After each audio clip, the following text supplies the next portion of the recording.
할렐루야. 우리에게 복 주시기를 기뻐하신 하나님을 찬양합니다. 오늘도 이렇게 선포하면서 시작하도록 하겠습니다. 하나님의 복을 누리는 삶은 순종하는 삶입니다. 하나님의 복을 누리는 삶은 순종은 하나님의 자녀들의 특권입니다. 하나님의 백성은 세상에 복종하지 않습니다. 하나님의 백성은 세상에 타협하지 않습니다. 하나님의 백성의 삶은 변화된 삶입니다. 여러분들 이렇게 선포하고 외치는 것이 우리들의 결단이 되고 우리들의 고백이 되길 원합니다. 그냥 앞에서 시키니까 하는 거 말고 여러분들의 삶 속에서 이러한 그 고백과 선포가 나타나는 삶을 살아가시길 바라요. 그러한 삶이 곧 하나님의 자녀다운 삶으로 나아갈 수 있기 때문이에요. 우리는 하나님의 백성들은 지난 시간에 살펴본 바와 같이 사도 바울과 같이 변화된 삶을 살아가는 자들입니다. 변화된 삶을 살아가고 있으십니까? 여러분들 변화된 삶을 살고 있으세요? 네. 모두 다 필기하는데 이렇게 막 바쁘셔가지고 저하고 소통을 하세요. 제 설교는 특별히 소통합니다. 그러니까 머릿속에 기억하세요. 아시겠죠? 자꾸 나중에 그 설교 본문은 우리 밴드에 가면 있어요. 그러니까 자꾸 적는 거 그거보다 지금 들으시고 그거를 기억하세요. 아시겠죠? 여러분들 변화된 삶을 살아가고 있습니까? 네, 참 어려운 질문이에요. 찔리는 질문이기도 하고, 예수님을 믿고 변화된 삶의 의미는 과거 자신이 주가 되고 왕이 되고 그렇게 살아왔던 삶에서 예수님께서 진정한 주가 되심을 깨닫고 이제는 예수님의 소유되고 예수님에게 속한 자로서 삶을 살아가는 삶입니다. 그렇죠? 하지만 이런 의미를 정확하게 이해하지 못하면 사람들은 여전히 그저 하나님은 나를 도우시는 분, 그렇게 생각하면서 여전히 내가 생각하는 내 배를 채우려 줄 법한 그 삶을 살면서 여전히 자신이 왕이 되어 주가 되는 삶을 살면서도 자신만 채워주면 되는 분쯤으로 하나님을 여기면서 수많은 종교 행위들을 합니다. 그리고 자신은 그래도 나 열심히 잘하고 있는 것 아니에요? 라는 착각에 빠져 있곤 한다는 것이죠. 그러나 이러한 모습은 예수님을 주로 고백하는 변화된 삶을 사는 것이 아니에요. 왜요? 우리의 신앙은 자기 자신을 위하여 어떠한 절대자 막연한 힘이 센 존재를 그냥 섬기고 달래서 내가 원하는 것, 그거 얻어내는 게 아니고 하나님이라고 부르면서 자신이 생각하는 꿈과 비전, 인생의 목표, 그것들을 이루어가는 삶을 살아가는 것이 아니에요. 그런데 대부분 이렇게 생각하고 이렇게 신앙생활 하지 않았나? 그런 생각이 들지 않아요? 굉장히 많아요. 제가 진짜 상담을 하면서 신앙 상담을 하고 이야기를 하다 보면 대부분이 이런 생각 갖고 있어요. 그냥 내가 하는 거 하나님이 나에게 도우시고 하나님은 나를 여전히 도우시는 분. 우리의 신앙은요, 어떤 표현으로도 다 표현할 수 없는 위대한 하나님, 거룩하시고 존귀하신 하나님, 천지 만물을 창조하신 창조주 하나님, 그 하나님의 자녀여 백성이여 일꾼으로서 일생을 살아가는 그 삶을 지향하면서 살아가는 거예요. 하나님이 주가 되시는 삶을 살아가는 거예요. 우리의 주인은 누구십니까? 여러분들의 주인은 누구예요? 여러분들의 주는 누구예요? 여러분들은 누구의 소유입니까? 정말 예수님께서 우리를 죄와 사망에서 건져내시기 위하여서 십자가에서 죽임당하심으로써 우리의 죄의 값을 지불하시고 당신의 소유로 삼으셨다는 사실을 여러분들 믿으십니까? 창조주 하나님께 범죄하여 죽임당할 수밖에 없는 존재, 만복의 근원이 되시며 생명이 되신 하나님을 스스로 더 큰 복을 내가 만들어내겠다고, 내가 더 누려보겠다고, 그 복 가져보겠다고, 스스로 영원한 생명을 창조해내겠다고 그렇게 하나님을 떠났던 우리들, 이제는 우리 스스로는 결코 돌아갈 수 없는 그 상태에 빠진 우리들, 점점 멀어지고 점점 깊어지는 그 타락의 늪에 빠져 있던 우리를 자신을 희생하시면서 건져내신 그 예수님을 정말 믿으세요? 예수님께서는 우리를 위하여 당신의 모든 것을 희생하셨어요. 왜요? 왜 희생을 하셨습니까? 무엇을 위해서 당신의 모든 것을 내려놓으신 것일까요? 우리를 다시 살리시기 위해서. 저와 여러분들을 삼위 하나님 간에 누리시던 그 풍성한 보관으로 함께 나누며 누리도록 하시기 위해서 우리를 세상에서 구별하시고 구원하신 것 아니에요? 그렇죠?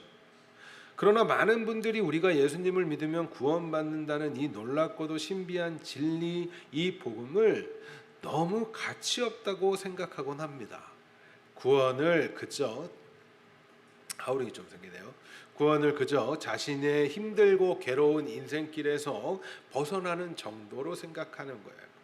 그 가치를 훼손시키고, 그래서 앞서 말씀드린 것처럼 많은 사람들이 그저 하나님은 나를 도우시는 분쯤으로, 내가 갖고 있는 이 염려와 문제들에서 그냥 나를 건져내서 평안과 안식만 주는 존재쯤으로, 그래서 그거 누리면 내가 잘 믿고 있는 거라는 그 착각에 빠지기도 하는 것이죠.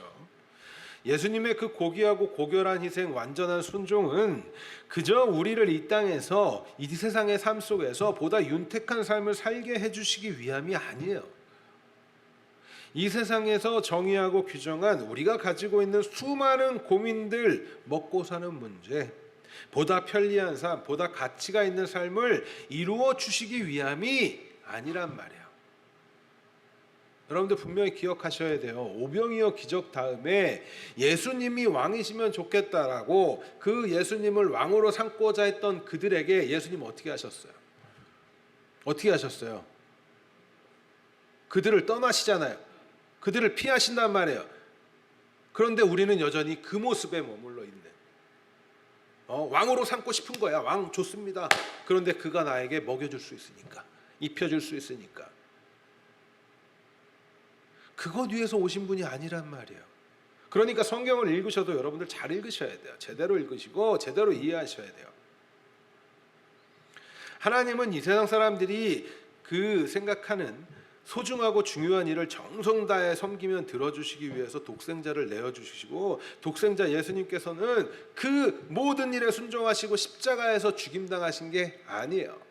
여러분들 그렇게 생각하고 있다면 예수님의 그 희생과 예수님의 그 헌신을 너무 가치 없게 만들어 버리는 거예요. 그럼에도 많은 사람들은 여전히 예수님의 복음 가치를 진짜 폄하하고 잘못된 방향으로 겉으로는 신앙인인 척하면서 여전히 비신앙인의 모습을 보이고 있는 것. 그거 참 문제 아닌가요? 그럼 도대체 왜 그런 생각에 더 빠지는 것일까? 그래서 오늘은 혹시라도 여전히 우리 가운데 이러한 가치관에 사로잡혀 있거나 아직도 흔들리는 분이 있다면 본문을 통해서 다시금 점검하는 시간을 갖고자 합니다. 여러분들 그런데 분명히 아셔야 돼요. 설교 들을 때 아멘 했다고 해서 내 삶에서 그 방식대로 살려고 애쓰지 않으면 그거 꽝이에요. 아시겠습니까? 그러신 분들이 대부분인데 설교 들을 때는 아멘, 그런데 내 삶에서는 전혀 다르게 생각해. 여전히 그냥 내 습관대로. 그러시면 안 돼요. 그래서 여러분들의 인생을 경영하고 살아가실 때는 천천히 가셔야 돼요. 묵상하면서 천천히 정확히 가는 게 중요한 거지. 그리스도인들은 빨리 가는 게 중요한 게 아니에요. 아시겠죠? 우리가 신앙생활하면서 반드시 가지고 있어야 할 지식이 있어요. 그게 바로 율법과 복음의 관계예요. 물론 지금까지 설교를 우리 잘 들어오시고 복습도 하시고 배워오신 분들은 이미 그 관계를 구체적으로 설명하지는 못할지 몰라도 어느 정도 이해를 하고 계실 거라고 저는 생각합니다. 그렇죠? 아마 이해하실 거예요. 먼저 우리가 복음으로 나아가고 복음 안에서 지난 시간에 변화된 삶을 살게 된 사도 바울의 믿음의 고백, 곧 우리 고백이 되어야 하는 20절을 한번 읽고 이제 살펴보도록 하겠습니다. 20절 다시 한번 크게 읽습니다. 여러분들의 고백이 되기 원해요. 우리의 고백이 너무나 아름다운 고백합니다. 시작. 내가 그리스도와 함께 십자가에 못 박혔나니 그런즉 이제는 내가 사는 것이 아니요 오직 내 안에 그리스도께서 사시는 것이라. 이제 내가 육체 가운데 사는 것은 나를 사랑하사 나를 위하여 자기를 버리신 하나님의 아들을 믿는 믿음 안에서 사는 것이라. 정말 멋진 고백 아니에요? 정말 멋진 고백. 그 어떠한 고백보다도 저는 이 고백이 정말 멋진 고백이고 우리의 고백이 되어야 한다고 생각해요. 이 표현 보면 얼마나 그 변화된 삶을 살아가는 성도들이 가져야 되는 고백인지를 정말 알 수가 있어요. 하나님의 복을 누리는 성도의 참모습.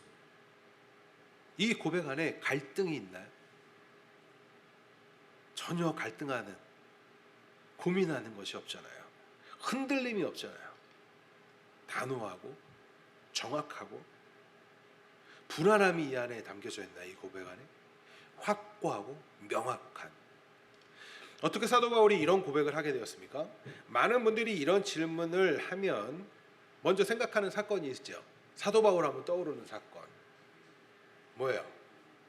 다메섹 도상에서 부활하신 예수님을 만났으니까. 맞습니다. 분명 바울은 부활하신 예수님을 만났어요. 부활하신 예수님께서는 바울을 찾아오셨고 그를 만나 주셨어요. 그 일은 바울 일생의 터닝 포인트가 되죠. 가장 중요한 사건. 그런데 그 만남으로 바울이 지금 이 고백을 하고 있는 것일까요? 그 만남 그 안에서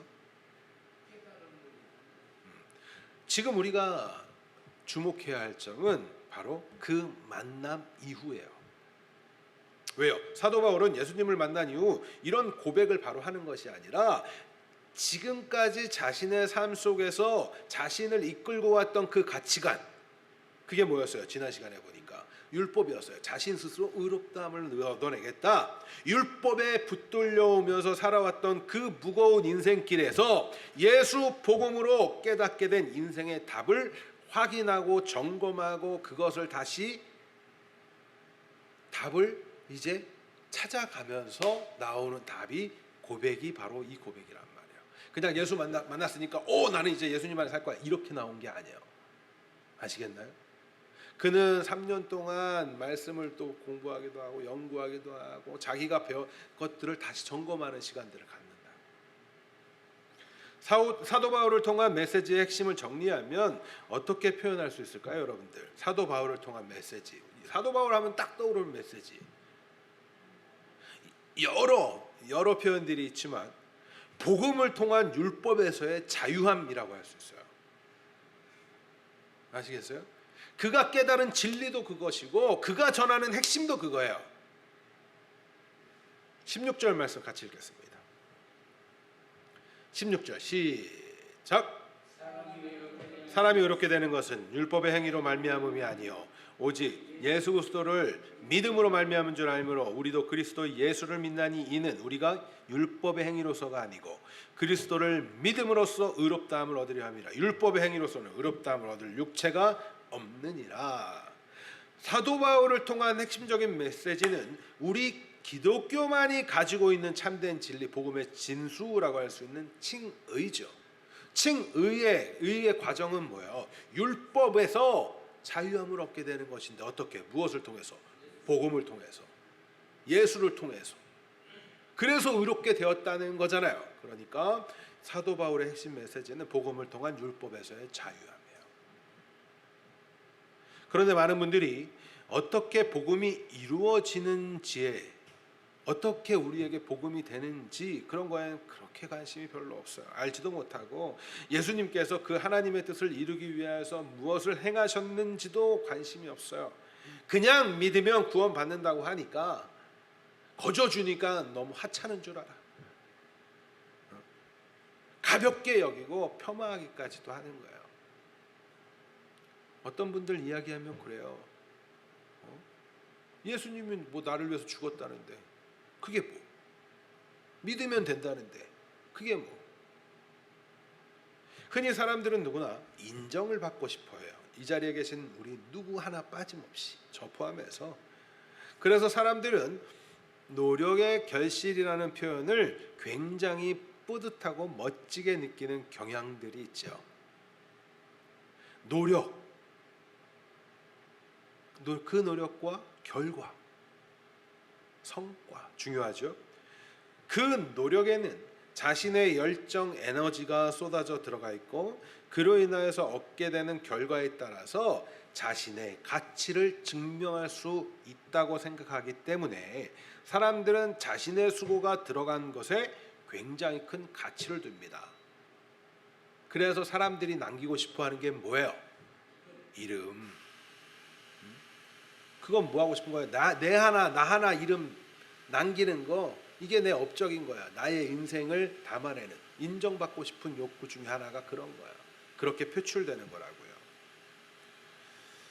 그래서 운동선수들을 보면 그들이 한 방울 한 방울 흘리는 그 땀, 또 무더운 날씨나 막 너무나 추운 이러한 곳에서도 사명감을 가지고 일하시는 어떠한 분들, 그러한 직군의 사람들을 보면 그 사람들이 흘리는 땀과 수고가 때로는 너무나 훌륭하고 대단해 보이기까지도 하죠.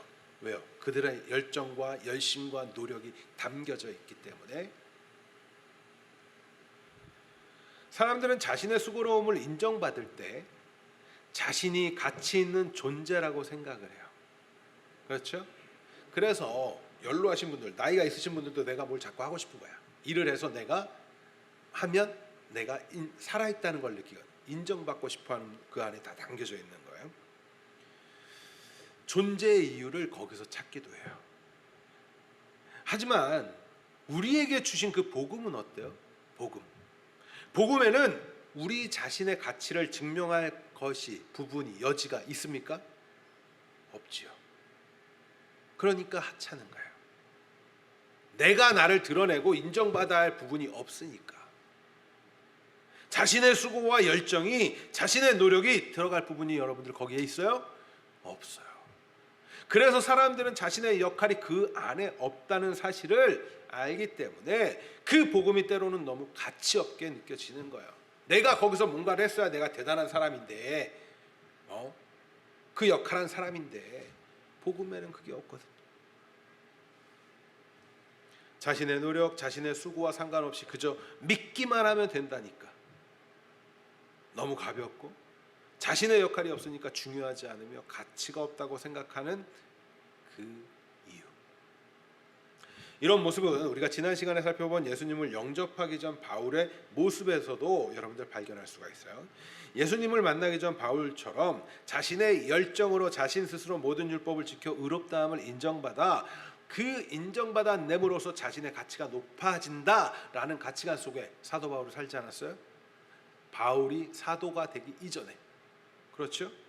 그런 삶을 살아가고 있던 이 바울을 예수님께서 친히 찾아오셨어요. 예수님께서 친히 찾아오셔서 바울을 만나주신 사건은 그의 인생의 가치관을 부셔버리는 놀라운 사건임은 분명합니다. 그런데 앞서서 제가 뭐라고 그랬어요? 그 이유가 중요하다고 그랬죠. 더욱 주목해야 할 점은 그가 만났던 그때만 추억하면서, 처음 만난 그때만 생각하면서 살아가는 자가 아니라 점검하고 가치관을 다시금 새롭게 하고 자신이 알고 있는, 지금까지 알고 있었던 모든 지식들을 다시 재정립하는, 그것이 나타난 메시지들이 뭐예요? 바로 서신서의 내용들이지. 그러니까 그는 변화된 삶으로 나아가는 거예요. 처음 예수님을 만나고 사도 바울은 사흘 동안 보지 못하고 먹지도 마시지도 않는 상태에 있었어요. 뭐와 같아요? 죽은 것처럼. 사흘이라는 것도 굉장히 의미심장하죠. 굳이 사흘을 넣을 필요가 있을까? 죽었다 다시 살아나는 거예요. 거듭남을 보여주는 거예요. 그런데 아나니아에게 안수를 받고 그 어두워졌던 눈이 비늘 같은 게 벗겨지면서 다시 보게 되죠. 다시 살아나는 거, 새로워지는 거예요. 음식을 먹고 강건하여지자 회당에서 뭐를 선포해요? 그때 막 칭의 이런 거 선포하고 막 이래. 그러지 않아요. 그때는 뭘 선포해요?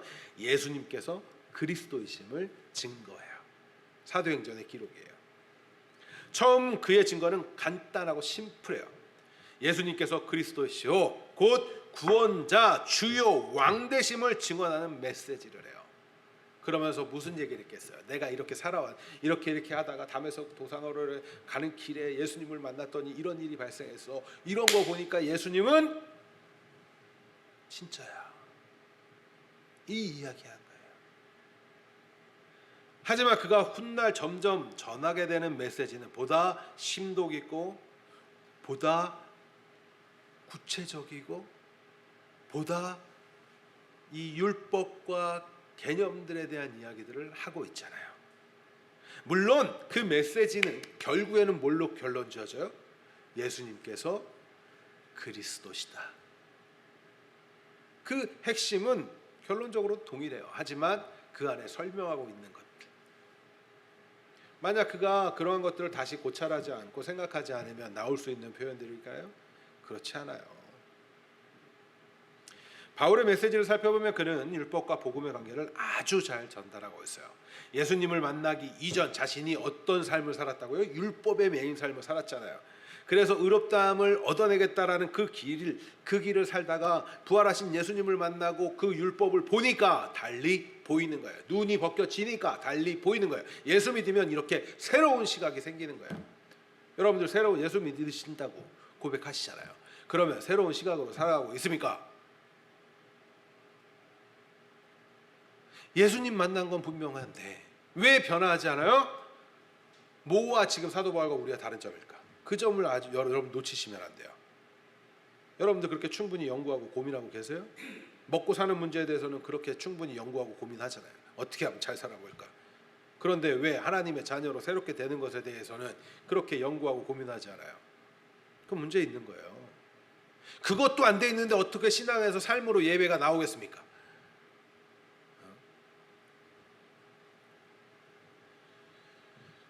바울의 메시지는 다시 말씀드립니다만 율법과 복음의 관계를 잘 설명해줘요. 예수님을 만나기 이전 자신이 걸어왔던 그 길과 이제 예수님을 다메섹 도상에서 만나고 나서 달라지면서 보게 된 다시의 그 옛사람의 모습을 보면서 율법에 붙들려 살아왔던 그것들을 보면서 믿음만이 의롭다함을 얻을 수 있다라는 거, 예수를 주로 믿는 그 믿음. 오늘날 이 메시지를 접하는 우리들은 어떤 면에서는 쉽게 그런가 보다. 맞아. 예수님 믿어서 의로하신다고? 오케이. 예수님 믿으면 되는구나.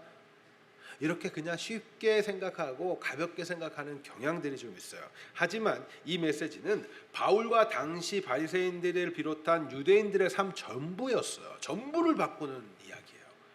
왜요? 그들은 모두가 어떻게 살았어요? 율법에 붙들려 매여서 살았다고요. 여러분들이 율법을 읽을 때나 대할 때 생각하셔야 할 게 있어요. 우리는 오늘날 너무 신약에만 집중적으로 생각하니까 자유함만 배웠어. 그러니까 마치 이런 거예요. 책임은 배우지 않았는데 권리만 주장하는 거. 비슷한 거예요. 의롭다함을 증명하겠다는 그 역할에 붙들려 살다가 이제는 예수님을 통하여 예수 믿는 믿음으로 의롭다함을 얻는 길이라는 그 메시지는 그냥 쉬운 던져지는 메시지가 아니에요. 모든 인생, 그 모든 삶을 부정하는 일이란 말이에요. 지금까지 살아왔던 그 인생을 부정하는 거예요. 우리가 옛사람에서 살아왔던 그 인생을 부정하는 거예요. 변하려면 부정이 필요해요.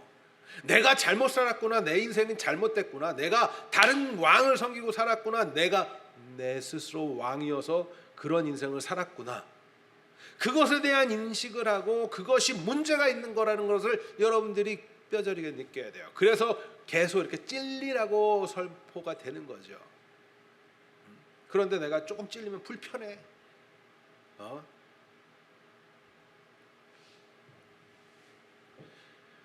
당시 이 메시지는 유대인들에게 얼마나 큰 충격이겠어요. 그런데 그런 감격과 감동이 여러분들에게는 있냐 이 얘기야. 율법과 복음에 대한 이야기, 성경은 전체가 다 그 얘기인데 그것에 대해서 크게 별로, 왜? 난 먹고 사는 것만 중요하니까, 하나님은 그저 나만 도와주면 되니까. 아니라니까요.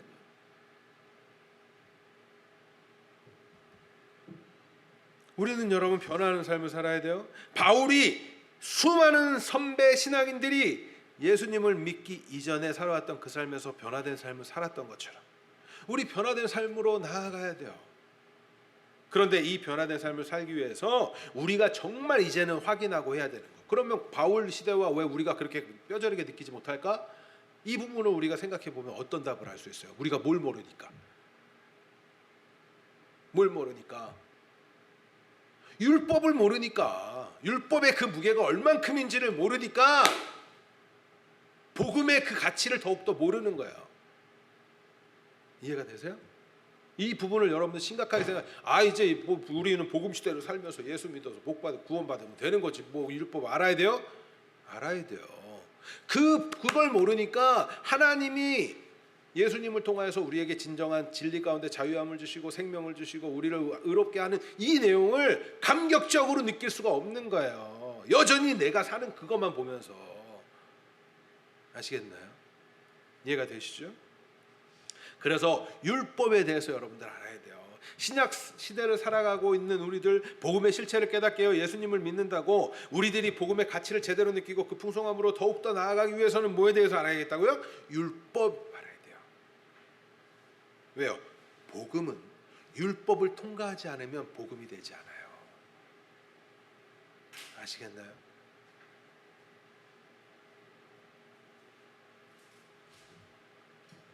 구약 율법 읽지도 않고 관심도 없게 된.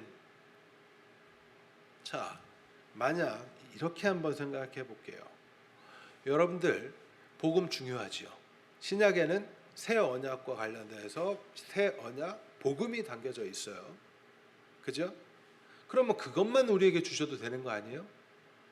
많은 사람들이 착각하는 것 중에 하나, 결론만 알고 답만 빨리 알려달래. 특히 오늘날 사람들. 과정들은 됐고요. 답만 알려주세요. 그러니까 힘이 없는 거예요. 문제 조금만 바꾸면 쓸데없는 이상한 답 내라. 그 왜 그래요? 과정을 모르니까. 그런 것들을 원리도 알아야 되고 그래야 되는데, 만약 우리에게 신약만 그 복음만 필요했다 그러면 예수님 왔어, 너희 구원했어, 믿으면 구원 받아, 이 얘기만 써놓으면 되는 거 아니에요? 그런데 왜 굳이 구약의 역사들을 설명하면서 거기에 율법들을 그렇게 설명해 놨겠냐고. 그런데 그거는 관심이 없어. 그러니까 우리가 제대로 변화되지 못하는 거예요. 감격이 덜한 거예요. 여러분들 율법이 무엇입니까? 율법. 하나님의 쉽게 말하면 법이잖아요. 법. 간혹 사람들은 왜 하나님께서 율법을 주셔서 사람을 이렇게 힘들게 하나 생각을 해요. 그런데 율법이 나쁜 것입니까? 하나님을 영접하지 않고 믿지 않는 사람들은 이런 표현해요. 그거 괜히 율법 줘가지고 귀찮게 하고 뭐 이런 거 불편하게 하고 그거 법 안 주면은 이런 질문과 똑같아요. 선악을 알게 하는 나무 세워놓지 않았으면, 그 법 안 나눴으면 범죄하지 않았을 거 아니에요. 그러니까 하나님이 죄의 조성자 아니에요? 이런 생각을 한단 말이에요. 아니요, 율법은 나쁜 게 아니에요. 율법은 좋은 거예요. 왜요? 율법 안에는 하나님의 거룩하신 성품이 담겨져 있어요. 그 거룩함이 나타나 있어요. 그 안에 하나님의 특성이 담겨져 있어요. 하나님의 기호, 좋아하고 싫어하는 게 담겨져 있어요. 이거 하지 말아라, 이거는 해라. 맞아요? 그 안에 하나님의 그 마음이 담겨져 있어요. 하나님의 뜻이 담겨져 있어요. 그런데 사람들은 율법 불편해해요. 왜? 나를 통제하는 것 같거든. 하지 말라는 게 많거든.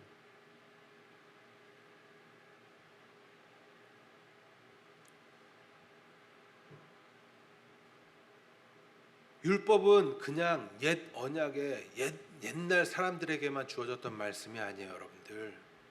그 율법을 제대로 알지 못하면 복음이 여러분들을 자유하게 만들잖아요. 그 감격이 덜하게 돼 있어요.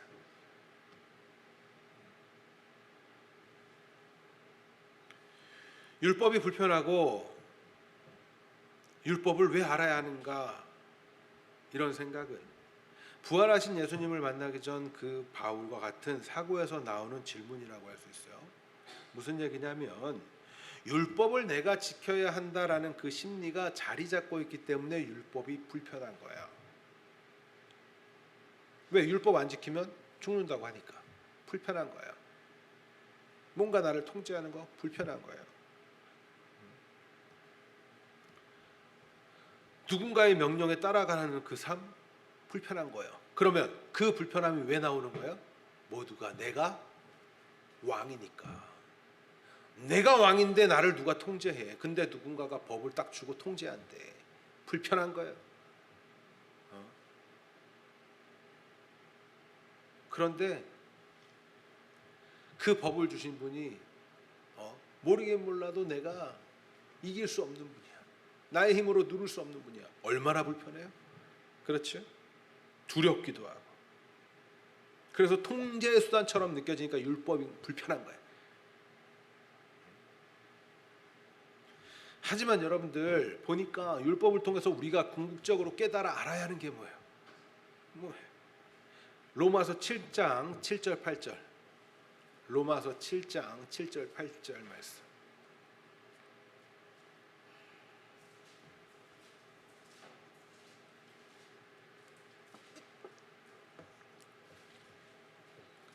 로마서 7장 7절 8절 말씀 같이 했습니다. 시작. 그런즉 우리가 무슨 말을 하리요? 율법이 죄냐? 그럴 수 없느니라. 율법으로 말미암아 암지 않고는 내가 죄를 알지 못하였으니 곧 율법이 탐내지 말라 하지 아니하였더라면 내가 탐심을 알지 못하였으리라. 그러나 죄가 기회를 타서 계명으로 말미암아 내 속에 온갖 탐심을 이루었나니 이는 율법이 없으면 죄가 죽은 것임이라.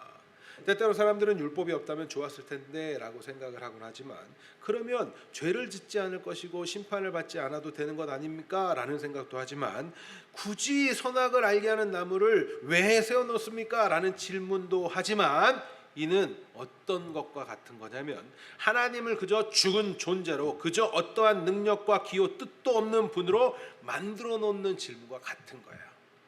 왜? 하나님이 살아계신다면 살아있는 존재는 뭐가 있어요? 기호가 있고 특성이 있고 그죠? 성품이 있고. 그런데 그거 없이 해놔야 돼요 라는 거는 그분을 그냥 우상으로 만들어 놓은 것과 같단 말이에요. 율법에는 다시 말씀드립니다. 하나님의 성품, 특성, 기호, 뜻, 마음 등이 담겨져 있어요.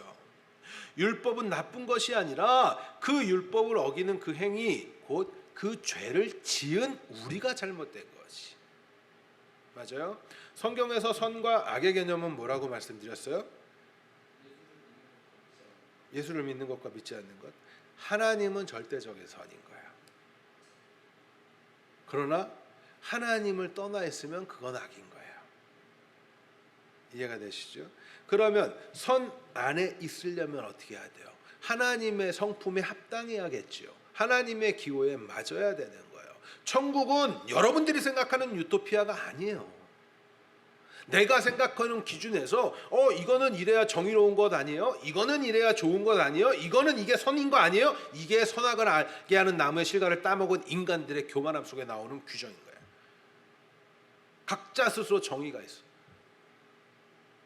이쪽 얘기를 들어보면 이쪽이 맞는 것 같아요. 이쪽 얘기 들어보면 이쪽도 틀리지 않아요. 여러분들 단지 나하고 안 맞으니까 저 사람이 원수되는 게 많은 거지. 아세요? 각자 자기가 다 선과 악을 정해놓고 있으니까. 그런데 그게 아니란 말이에요. 성경에서 말하는 바는 하나님만이 선이에요. 하나님의 뜻에 합당해야 그것이 옳은 일이라고. 율법이 나쁜 것이 아니라 율법을 벗어난 우리가 하나님 앞에서 죄인인 거예요. 그래서 다윗이 뭐라고 그래요? 범죄하고 나서 내가 하나님 앞에 범죄했다고 합니다. 하나님께서 율법을 주신 이유는 너무나 명료하죠. 바로 하나님의 뜻과 하나님의 마음, 하나님의 계획, 하나님의 기호, 성품, 특징 등을 그 율법을 통해서 하나님이 얼마나 거룩하신 분인지를 알라라는 거예요. 하나님을 알라. 하나님의 목표가 뭐라고 그랬어요? 하나님의 최대의 목표. 하나님과 하나님의 백성이 함께하는 나라예요. 하나님은 하나님이 거룩하신 분이기 때문에 그 백성들은 어떻게 해야 돼요? 거룩하지 않으면 함께할 수가 있어요? 없어요? 없어요. 그 하나님을 알라고 주신 게 법이란 말이에요. 그러면 그것이 나쁜 거예요? 아니죠. 그건 나쁜 게 아니에요. 그것을 어긴 우리가 잘못된 거지. 그리고 하나님께서는 이것을 알기 원해요. 하나님의 거룩하심을 통해서 죄를 깨닫게 하고 죄를 깨달은 자들이 이 스스로 의롭다함을 얻어낼 수 있는 그 거룩함을 이루어낼 수 없다는 사실을 알게 하시는 거예요. 그렇죠? 우리가 스스로 의로워질 수 있어요? 없어요. 그것은 역사를 통해서 계속 증명되어 왔고 첫사람 아담과 하와부터 오늘날 그리고 앞으로의 모든 세대까지도 스스로 의를 이루어낼 수 있는 자들은 없어요.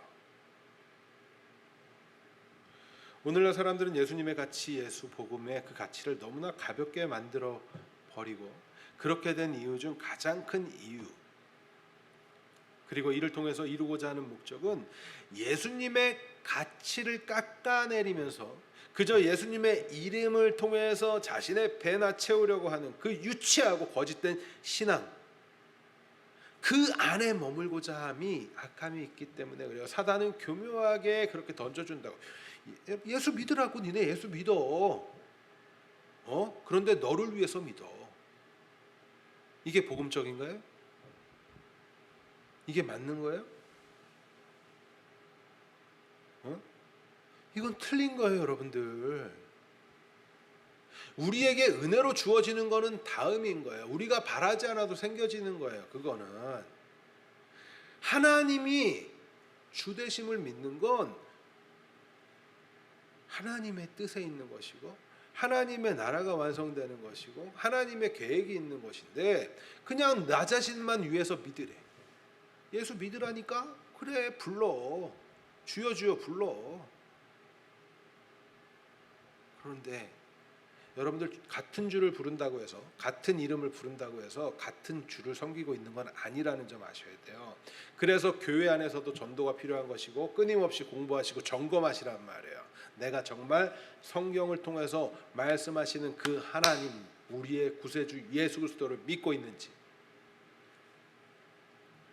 우리의 연약함을 잘 아는 사단은 마치 하와에게 다가와서 속삭이는 것처럼 속삭여요. 하나님의 법 말고 다른 것을 보라고.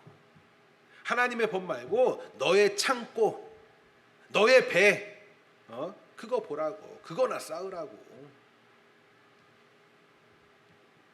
그러나 여러분, 우리가 온전하게 자라기 위해서 먼저 알아야 하고 자주 보아야 하는 게 뭐라고요? 하나님의 법인 거예요. 때때로 많은 사람들이 오늘날 은혜를 사모하지만 은혜가 없는 것 같아요. 그때의 그 내용을 들어보면 대부분 자기 고민이 있는데 그거 해결이 안 됐다고 은혜가 없대. 아니요. 하나님의 은혜를 더욱더 사모하고 싶으시면 여러분들 하나님의 법을 묵상하세요. 우리 교동문 뭐 읽었죠? 시편 1편. 우리 과거에도 설교했었고 거기서 뭐라고 그랬어요? 주의 말씀을 주야로 묵상하는 거예요. 왜? 그 묵상을 하다 보면 알아요. 하나님이 이런 분이시구나. 그러면 뭘 알아요? 내 스스로는 이거 할 수 없는데 예수님께서 그 일 다 하시고 이제 믿으면 된다는구나. 여러분들 오늘날 사람들은 하나님을 두려워하지 않아요. 왜? 여전히 자기들이 다 신이니까 다 왕이니까 너무 오늘날 교회들이 홀리 기뻐 뛰며 날뛰며 이것만 하니까 하나님을 두려워하지 않아요. 경외심이 없어. 그런 생각 들지 않아요? 우리 스스로를 보면서도 매일 하나님 없는 것처럼 살다가 하나님 빌면서 내 복이 나빠 이러고 살지 않아요? 그건 신앙생활 아니라니까요, 여러분들. 그러한 가치관에서 벗어나지 못하면 우린 변화된 삶으로 나아갈 수가 없어요. 그래서 율법을 많이 묵상하시라는 거예요. 자주 묵상하세요. 율법 전체를 읽지 못하겠으면 10계명이라도 매일 읽으세요. 그러면서 다져보세요. 그러면서 밤에 다시 점검해 보세요. 내가 이거는 정말 다 지켰나? 야, 하나님 앞에서 오늘날 내가 오늘 불림 받으면 하나님 앞에 딱 섰을 때 이거 오늘 내가 다 지켜서 정말 내가 할 수 있을까? 아니 못하는구나 알게 되잖아요. 마음으로 짓는 것까지도 죄인데.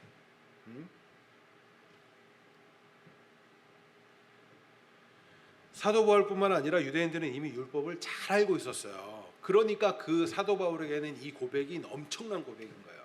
근데 우리는 모르잖아, 율법을. 그러니까 그 고백이 그냥 가벼운 거예요. 딸딸 외우고 살았어요. 그 사람들은. 외우진 못해도 읽기는 하셔야지. 너무 무관심해요. 하나님에 대해서 알지를 못하니까 하나님의 나라가 소망되지 않는 거예요. 가짜. 그냥 그곳은 좋은 곳이래더라. 고통과 아픔이 없는 곳, 질병이 없고 그냥 평안함만 있고. 제가 누누이 말씀드리잖아요. 천국은 그래서 가고 싶은 게 아니에요. 내가 사랑하는 하나님이 계시기 때문에. 그런데 하나님에 대해서 모르는데 뭘 사랑해요? 거짓말하는 거지. 하나님을 사랑하기 위해서는 하나님에 대해서 알아야죠. 하나님과 더욱더 깊이 알아야죠.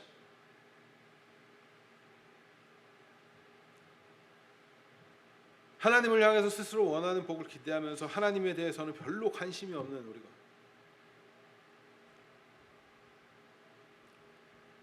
하물며 십계명조차도 별로 관심이 없는, 예수 복음이 진정한 자유함을 주게 되는 것을 더욱 알기 위해서는 여러분들 율법을 읽으셔야 돼요. 구약의 말씀들 읽으세요. 어렵죠. 뭐 하지 말라는 거 많고, 뭐는 어떻고 뭐는 어떻고, 맨 하지 말라는 것만 있는 것 같고.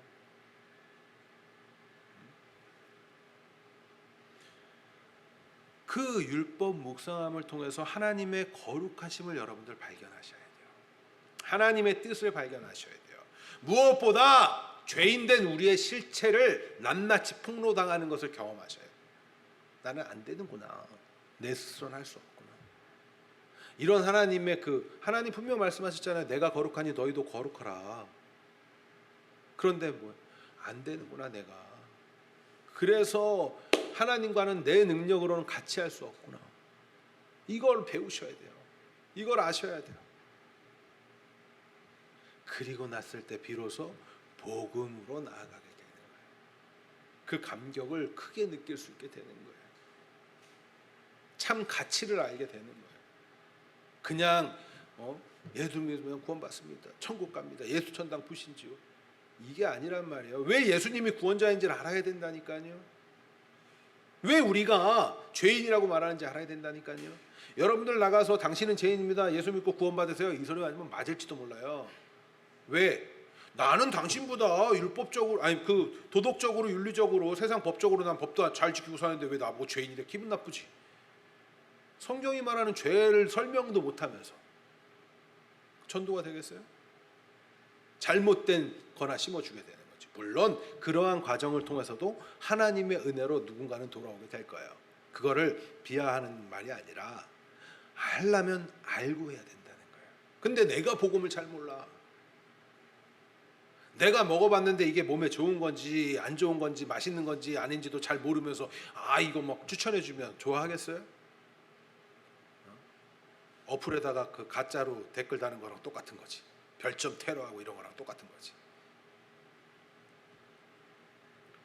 사도 바울은 아시는 것처럼, 여러분들이 잘 아는 것처럼 율법의 대가였어요. 그렇기 때문에 그가 율법에 대해서 이렇게 설명하는 것이 엄청난 효과가 있는 거죠. 율법에서 복음으로 이어지는 그 가치가 얼마나 고귀하고 위대한 일인지를 더욱더 느끼는 거예요. 그런 은혜를 여러분들 경험하고 싶지 않으세요? 사도 바울과 같은 이 고백으로 나도 살고 싶지 않으세요? 저는 이 자리에 모여서 예배드리는 모든 분들이 그러한 삶을 함께 누리길 원해요. 그렇기 때문에 이렇게 외치는 거예요. 율법을 보세요. 말씀을 읽으세요. 하나님께서는 우리에게 신약만 주신 것이 아니라 구약도 함께 주셨다는 점을 여러분들 놓치시면 안 돼요.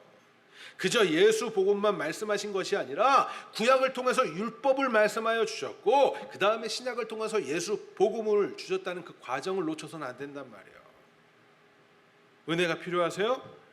여러분들이 더욱 하나님과 함께하는 삶을 누리고 싶으십니까? 그렇다면 율법을 자주 묵상하세요. 그것도 안 되면, 정 안 되면 뭐라도 하라고요? 십계명이라도 제발 읽으시라고요. 외우세요. 그리고 깨닫는 거예요. 하나님의 거룩하심, 그 거룩하심에서 벗어난 삶이 어떤 삶을 살게 되는지, 그 인생의 말로는 어떻게 되는지, 그래서 하나님의 은혜가 아니면 안 된다는 그 사실, 그리고 무엇보다 예수님께서는 그 율법 아래 오셔가지고, 제가 굉장히 자주 말하잖아요. 예수님께서는 율법 아래 오셔서 그 모든 율법을 다 지켜 행하시고, 물론 그 안에 뭐 세례를 통해서 우리와 연합하는 장면을 보여주고 율법을 다 지켜 행하시고 죽기까지 순종하시는 그 모습을 나타내 보여주시죠. 하나님께서 그거 왜 하시는 거예요? 하나님께서 거룩을 요구하셨기 때문이라고. 당시 유대인들은 행위적으로 행함으로는 그거 많이 했어요. 그런데 왜 그거를 못 지켜서 그들이 하는 게 틀린 거예요? 왜 틀린 거예요? 그것이? 그들은 율법의 정신은 알지 못했거든. 그죠? 그래서 내가 남들보다 높다라는 인정받고 싶은 마음에 그들보다 보이는 것들을 해요. 그 안에 하나님의 담겨져 있는 놀라운 사랑에 대해서는 관심이 없어. 왜? 남들보다 내가 높아져야 되거든. 나를 뽐내야 되거든. 예수님께서는 율법 아래 오셔서 온전한 순종으로 모든 율법을 지켜 행하셨어요. 그리고 그 지켜 행하심을 통해서 하나님의 거룩 그 부분에 대해서 충족시키시는 거예요.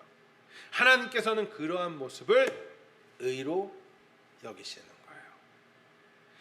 예수님을 믿는 자들에게는 이제 예수님과 연합되어 있었고, 우리 배웠잖아요. 그죠? 그리스도와의 연합, 예수님과 연합되는 것이고, 예수 복음 안에 거하는 우리들에게는 이제 예수님이 우리를 이렇게 덮어주시고 계시기 때문에, 예수님의 의로 이렇게 덮여져 있기 때문에 하나님께서 예수님을 믿는 자들, 예수 안에 있는 자들을 그냥 예수님으로 바라보면서, 예수님이라는 안경을 통해서 본다 그랬잖아요. 예수님으로 바라보면서 의롭게 바로 여겨버리시는 거예요. 그게 얼마나 놀라운 일이에요. 우리가 다 해야 되는 일인데, 예수님을 믿는다는 건 여러분들 십계명 보시면서 오늘 밤에 한번 생각해 보세요. 나는 이걸 다 지키며 사나? 그런데 아마 처음부터 걸리는 게 많을걸요. 처음에 계명이 뭐야? 나 외에 다른 신을 두지 말라. 그런데 맨날 보면은 내가 신이잖아. 거기서부터 다 깨지는 거죠 뭐.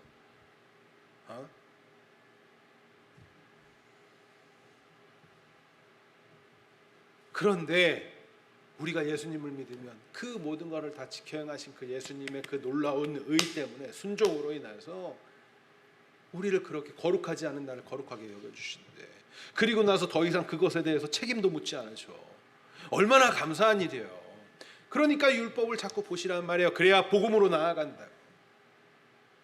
이 고민을 굉장히 많이 해서 제가 한동안, 왜 우리 성도들은 이렇게 변화하는 것에 대해서 두려워하고 그거 하지 않으려고 할까? 무엇이 약하기 때문일까를 고민하다 보면서 깨달은 바가 그거였어요. 이들이 율법에 대해서 그렇게 별로 관심이 없구나. 그냥 예수 믿으면 이거에만 관심이 있지, 하나님의 법에 대해서, 하나님이 얼마나 거룩하신 분인지 이거를 모르는 거예요. 어떤 분들은 그런 얘기도 해요. 희망적인 설교 막 이래가지고 막 복 얘기만 해주면 사람들이 좋아할 거라고. 저는 근데 반쪽짜리 가짜 이거는 강단에서 선포되면 안 된다고 생각해요. 진짜를 알아야 되잖아요.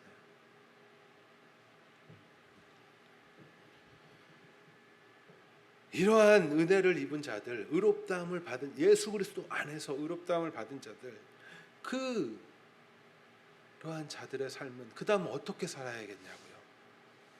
어떻게 살아야겠냐고요. 우리가 예수님의 소유이기 때문에 이제는 예수님께서 살아가신 그 삶을 살아가는 거예요. 예수님께서는 언제나 현재에 계시죠. 그죠? 언제나 현재를 살고 계신다고, 예수님은. 맞아요? 그러면 예수님은 오늘날 우리 안에서 함께 계시면서 우리도 언제나 현재를 살아가고 있는 우리들인데, 그러면 예수님의 안에 있다면 우리는 어떤 삶 살아야겠냐고요. 예수님과 함께하는 삶을 사는 건 너무나 당연한 것 아니에요? 이러한 것을 깨달아야 내가 그리스도와 함께 십자가에 못 박혔나니 이제는 내가 사는 것이 아니요, 내 안에 예수께서 살아가시는 그 삶을 살려고 그렇게 사는 거예요. 여러분들은 이제 예수님을 믿는다면 예수님과 함께 있는 거라고요. 언제나, 어디서나. 그러면 어떻게 살아야 돼요? 그런데 나는 내 소유가 아니라 누구의 소유예요? 예수님의 소유예요. 예수님께서 십자가에서 모든 것을 다 이루셨다는 건 율법을 다 이루셨지만 뭐요? 우리의 죄값을 모두 하나님께 지불했다는 거예요. 그리고 우리를 사셨다는 거예요. 여러분들이 죽어야 돼. 그런데 여러분들이 죄값을 지불하면 돼. 그런데 그 지불할 능력이 없어. 왜? 하나님 앞에 충족되는 그 죄값을 지불할 수 있는 자가 누가 있어요? 없단 말이야. 그런데 누가 지불했어요? 예수님이 지불하셨다고. 무엇으로? 예수님의 희생, 예수님의 십자가에서.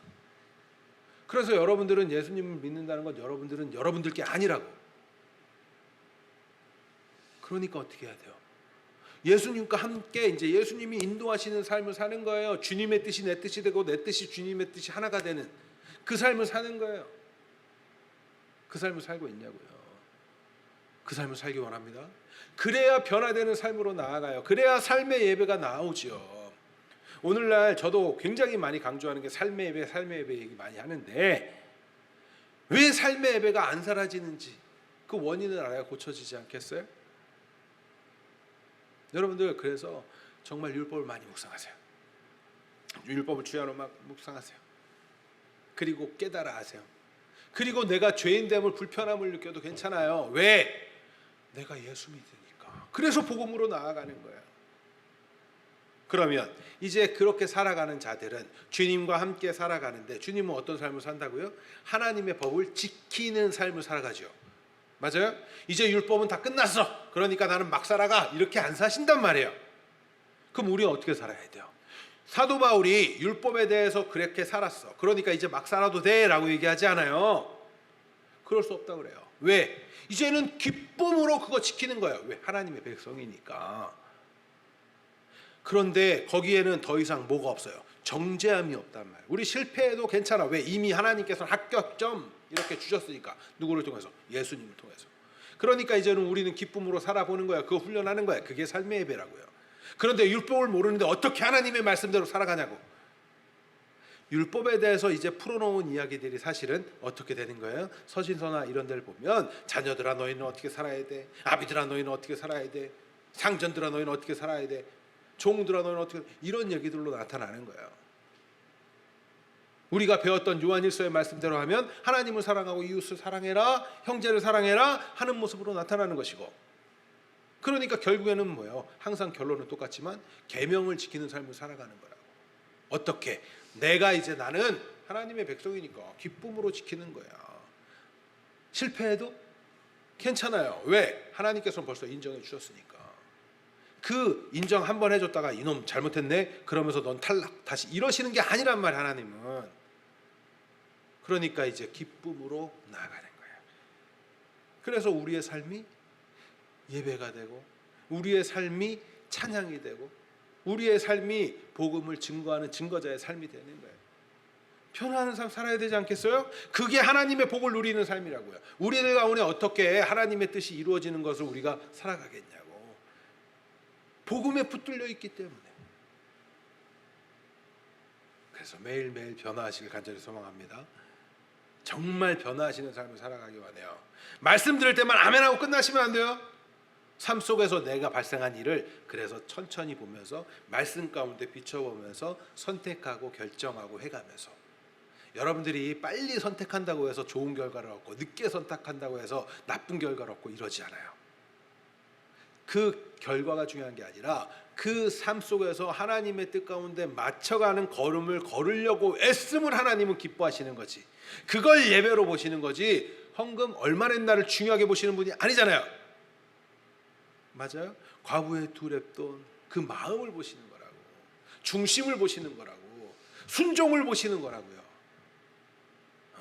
하나님 앞에 내가 더 좋은 재물을 드리려고 이거 가져왔어요. 사울과 같은 그게 아니란 말이에요. 아시겠죠? 그래서 그 말씀을 기억하시면서 살아가시길 간절히 소망합니다. 우리 조금씩 변화하길 원해요. 물론 지금도 저는 말씀드렸지만 많이 변화되고 있음을 저도 느끼고 애쓰고 있음을 알고 있어요. 그러나 여기서 머물러 있으면 안 돼요. 더욱더 변화하셔야 돼요. 더욱더 변화하셔야 돼요. 더욱더 변화하시기 바랍니다. 그러기 위해서는 먼저 무엇을 하라고요? 내가 하나님의 율법을 잘 기억하고 그리고 복음으로 나아가고 다시 복음에 붙들려 그 안에서 하나님의 율법에 맞춰서 살아보려고 애쓰시는 거예요. 그것이 하나님이 기뻐하시는 삶입니다. 우리 십자가 그 사랑 멀리 떠나서 찬양하고 기도하겠습니다.